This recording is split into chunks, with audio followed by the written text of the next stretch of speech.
L'inquiétude dans la région pourrait se transformer en panique, particulièrement pour certains pays, ceux qui se trouvent en Asie, vous le savez, très fortement impactés par l'arrêt des livraisons de gaz et de pétrole du Moyen-Orient.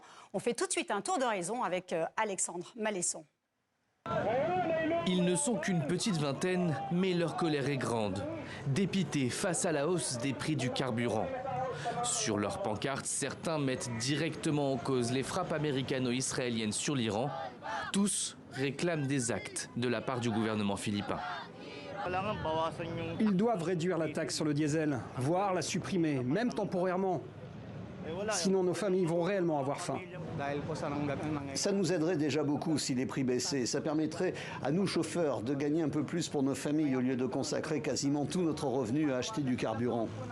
Un désarroi partagé par de nombreux conducteurs de toute la planète. Chez ces Marocains, la rage a laissé sa place à la résignation. Qu'est-ce que vous voulez que je vous dise? Le coût de la vie a considérablement augmenté, mais nous ne pouvons rien y faire. C'est à cause de la guerre. Nous ne pouvons rien y faire. Tous l'ont bien compris, la guerre et la hausse des prix du carburant sont les premiers maillons d'une chaîne infernale. Ce n'est pas seulement le coût de l'essence qui a augmenté, c'est aussi celui des transports et des légumes.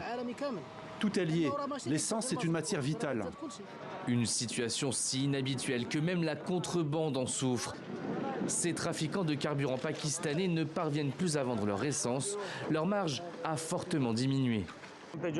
Avant la guerre, on gagnait 1000 roupies, soit 3,58 $ pour un aller-retour, alors qu'aujourd'hui, on n'en gagne plus que 2,5 $. On a dû faire 2 jours de route pour venir ici. On est là depuis 5 jours, mais on n'arrive pas à avoir un prix convenable auquel on pourrait vendre.